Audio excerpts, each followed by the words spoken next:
घरच्या शेतात तुरीच्या शेंगा आल्या की आमच्याकडे सगळ्यात पहिला बनणारा पदार्थ म्हणजे कचोरी, जी खूप टेस्टी बनते.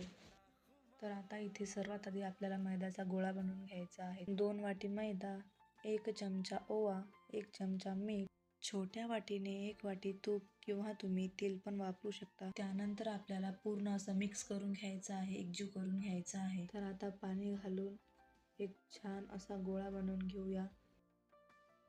कचोरी स्टफिंगसाठी मी इथे तुरीचे दाणे, हिरवी मिरची, आलं लसूण घेतले व छान असे बारीक करून घ्यायचे आहे.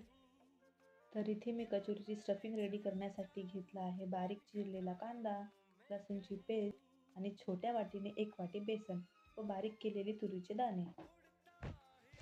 त्यानंतर मी इथे काही बेसिक मसाले वापरले आहे. धनेपूड, हळद, मीठ, जिरेपूड. आता छान असं मिक्स करून घ्या व रेडी झाली आपली स्टफिंग.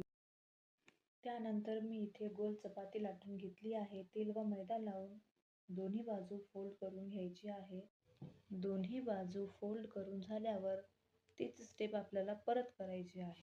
त्यानंतर हलक्या हाताने लाटून छान असं रोल करून घ्यायचं आहे व 2 भागामध्ये कट करून घ्यायचे आहे.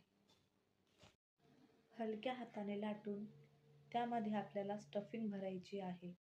स्टफिंग भरून झाल्यानंतर हलक्या हाताने दाबायची आहे, जेणेकरून आपल्या कचोरीला लेअर पडतील.